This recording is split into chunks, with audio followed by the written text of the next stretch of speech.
Құрметті тіл ғылымы каналының тыңдаушылар, сіздердің назарларыңызға қалыптастырушы бағалау тәсілдері деген айдармен беріліп жатқан ақпаратты ұсынамын. Жалпы қалыптастырушы бағалау бұл сабақта күнделікті жүзеге асатын білім мен дағдыны меңгеру деңгейін анықтайтын бағалаудың түрі. Қалыптастырушы бағалаудың негізгі ерекшелігі білім меңгерудегі қатені дер кезінде түзеуге бағытталатындығы. Қалыптастырушы бағалау тәсілінің бүгінгі ұсынылатын түрі бұл конверттегі сұрақ тәсілі деп аталады. Әрбір оқушыға арнайы арнап конверт дайындайсыз. Оқу мақсатына сәйкес ол конвертке 2-3 сұрақ жазып саласыз. Конвертті оқушыларға таратып 2 минут уақыт бересіз. Оқушы стикерде өз атын, сұрақтардың жауабын жазып, конвертке салады және конвертті келесі оқушыға жібереді. Барлық оқушылар жауап бергенше конверттермен осылайша алмасады. Соңында стикерлерді жинап, аттарын атамастан бірнеше жауапты дауыстап оқуыңызға болады. Сынып сол жауаптардың қаншалықты дұрыс болғанын талқылайды.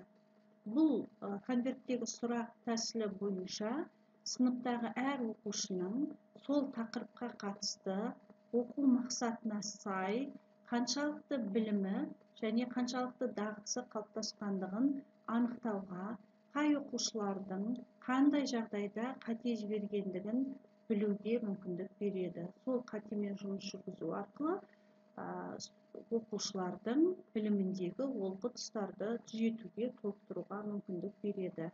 Конверттегі сұрақ тәсілінен бөлек біздің бүгін ұсынатын екінші тәсіліміз бұл сөзді тап тәсілі деп аталады.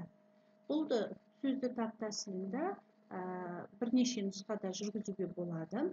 Бірінші, қобдишаға тақырыпқа қатысты түйінді сөздерді жазып, қағаз қиындыларына жазып салуға болады.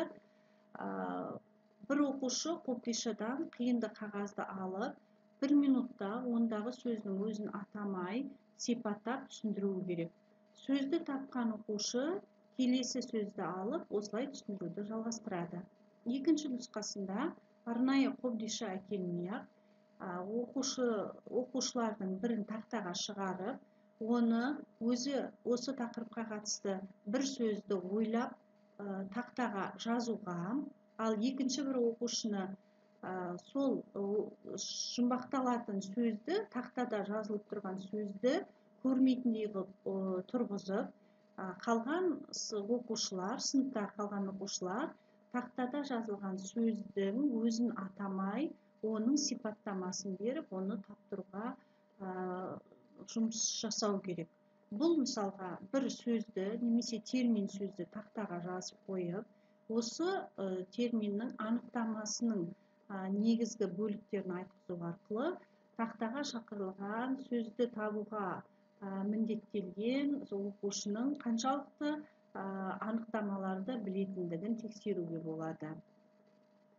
Екі тәсілде сыныпта қолдануға қолайлы және екеуі де оқушылардың оқу мақсатына сәйкес білім мен дағдыларды қаншалықты меңгергендігін толықтай анықтауға мүмкіндік береді.